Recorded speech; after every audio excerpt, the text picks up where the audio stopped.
Molly Michelman, and I'm a registered dietitian, and I am co-owner of the Food Connection.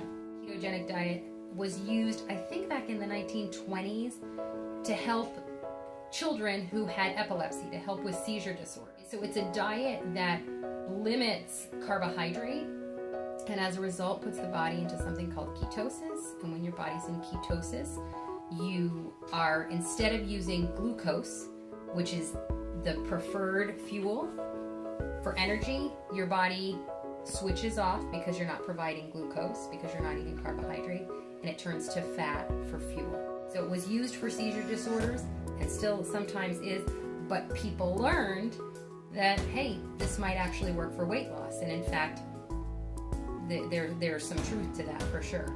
What you don't eat, when we say carbohydrate, we're talking about grains, so rice, cereal, pasta, bread, crackers, and carbohydrates are not only in grain products, which is mostly what people think of, but also in fruit.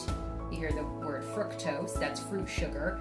That's carbohydrate, because carbohydrate is sugar. What you are eating is meat and fat, protein and fat. So what are the pros of going on the ketogenic diet, and what are some of the cons? Here's the thing, that people in general, the public, overeat carbohydrate.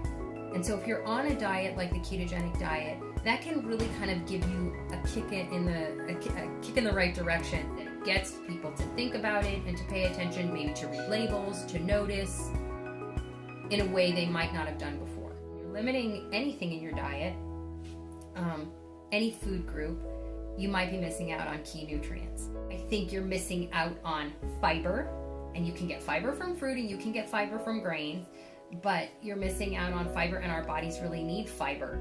But that level of restriction, or that extreme way of dieting, with something like the ketogenic diet, I think just in general, it's a big con. It's hard to maintain that over time.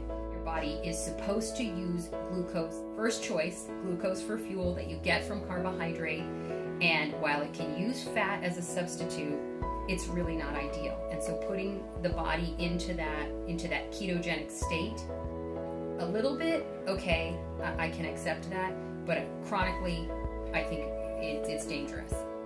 Food is important, and enjoying food is important, and having a good relationship with food is important.